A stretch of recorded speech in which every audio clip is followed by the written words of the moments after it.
అస్సలాము అలైకుం. మా ఊమిట్ నుండి మీ అందరికీ రంజాన్ శుభాకాంక్షలు. మీకు తెలుసా, ఇస్లాం క్యాలెండర్లో ఎవ్రీ 9th మంత్ని పవిత్రమైన నెలగా భావిస్తారు. ఈ సమయంలో చంద్రగ్రహణం ఆధారంగా ఫాస్టింగ్ని ఫాలో అవుతారు.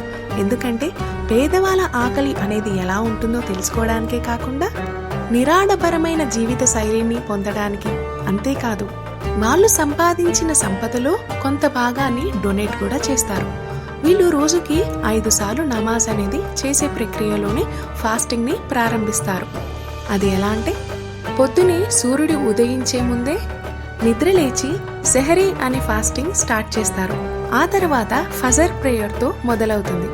ఆ తర్వాత మధ్యాహ్నం జోహర్ ప్రేయర్ని సూర్యాస్తమయం ముందే అజర్ అని, అలాగే సూర్యాస్తమయం అయ్యాక వెంటనే మగరిబ్ ప్రేయర్ చేసి ఇఫ్తార్ అనే పేరుతో ఫాస్టింగ్ ముగిస్తారు.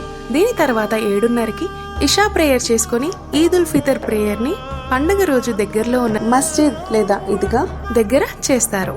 సో ఇదండి రంజాన్ యొక్క ప్రత్యేకత ఏంటో ఇవాళ మా స్పెషల్ ఎడిషన్లో తెలుసుకున్నారు కదా. ఖుదాఫిజ్.